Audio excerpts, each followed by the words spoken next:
I was born on January 31st, 1979, a Wednesday. And I actually really like my birth date because I can visualize most of the numbers in it as very round and smooth shapes, similar to pebbles on a beach. And that's because they're all prime numbers. I mean, 1, 17, 19, 31, 79, 97, 179, 197, 1,979, all of them. I can recognize every prime number, up to 9,973, by this same pebble-like quality. I have a rare condition known as savant syndrome, and it has caused me to have a very close relationship with numbers. Each one has a specific personality, if you will, and each one is absolutely unique from the rest. I mean, 1, for example. 1 is this bright flash of light, like someone shining a flashlight onto my face. And 5 is loud, like a clap of thunder or waves crashing against rocks. While 4 is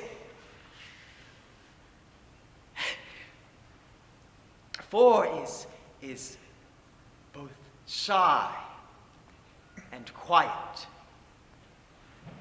which is perhaps why it's my favorite number, because it reminds me of myself. And you know, whenever I become too stressed and I can't breathe properly, I can just close my eyes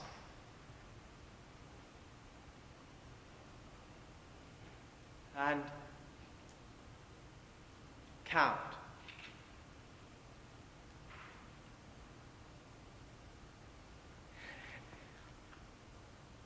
Numbers are my friends. What is genius? Is it someone who can play Flight of the Bumblebee really well? Or is it someone with perfect SAT scores? Catherine Sakis. Daniel Tammet was born with many conditions that we would describe as disabilities. Today he knows numbers and mathematics unlike any other individual in the entire world. He speaks on television, starring in documentaries, and even giving his own TED Talks. Because today, Daniel Tammet is dedicating his time to proving that our disabilities do not need to hold us back.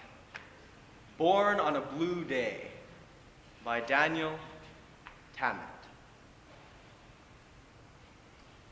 I began school in September, and I can remember that particularly very well because a lot of it was very uncomfortable for me, and I could rarely ever feel happy. Unless, of course, they just sort of left me on the side to do my own thing. But if I ever felt overwhelmed by a situation, I would go very red on my face. And I would just hit myself on the side of my head. And it would hurt a lot. But I guess I was just feeling some sort of tension within me, and I was trying to find some way to let it out. But I remember standing at the edge of the playground, underneath the shade of the trees, and I would look up at the light coming through the branches and the leaves. But the other boys would say, "Daniel is weird. Daniel talks to the trees." But I mean, that's stupid. I never talk to the trees. Why would anyone talk to something that can't talk back? Right? I mean, I talk to my cat, but that's different. He can at least meow. But a lot of the time, I felt like I just didn't fit in anywhere.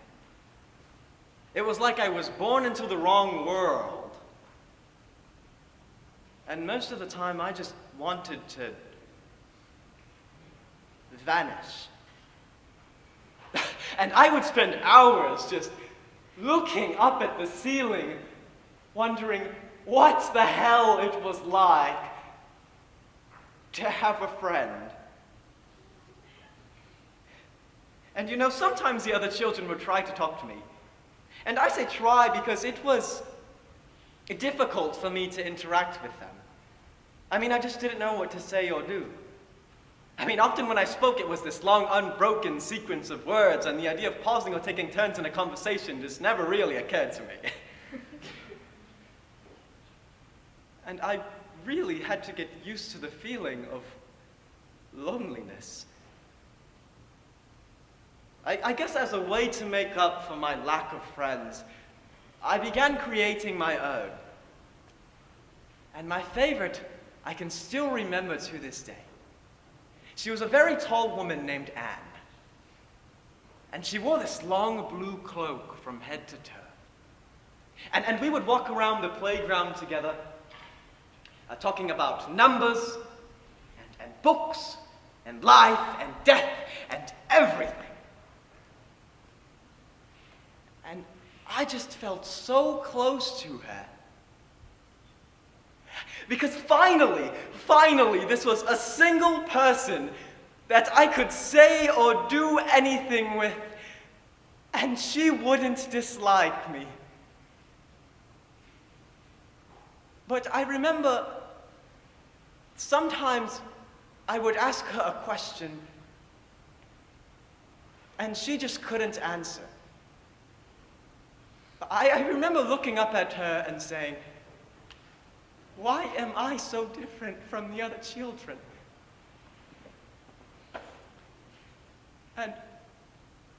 And she would just shake her head and say that she couldn't say. You know, a man named Kim Peek taught me that friendship is this delicate and gradual process that mustn't be rushed or seized upon, and rather allowed and encouraged. I picture it as this butterfly that once afloat belongs to the air, and any attempt to grab at it would only destroy it. And you know, Kim Peek is a miracle. When he was born, doctors told his parents that he would never walk or speak. And today he has read more than 9,000 books and memorized all of their content. And when Kim and I met, he stood so close to me. And it made me uncomfortable because he's a very tall man. And so I just stood there and I said, "January 31st, 1979. And he grabbed my arms. And looking me in the eyes, he told me that I would turn 65 on a Sunday. I laughed because, well, I would.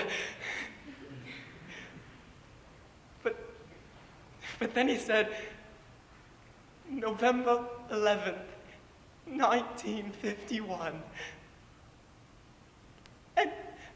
And I told him that he was born on a Sunday. You were born. And then he said, "Daniel, you're a savant like me." And he said, "Daniel, you do not have to be disabled to be different. Because everybody is different." And I wish someone would have told me that before.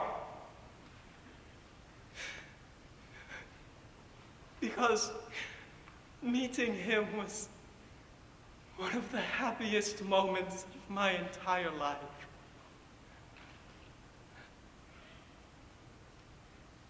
January 31st, 1979.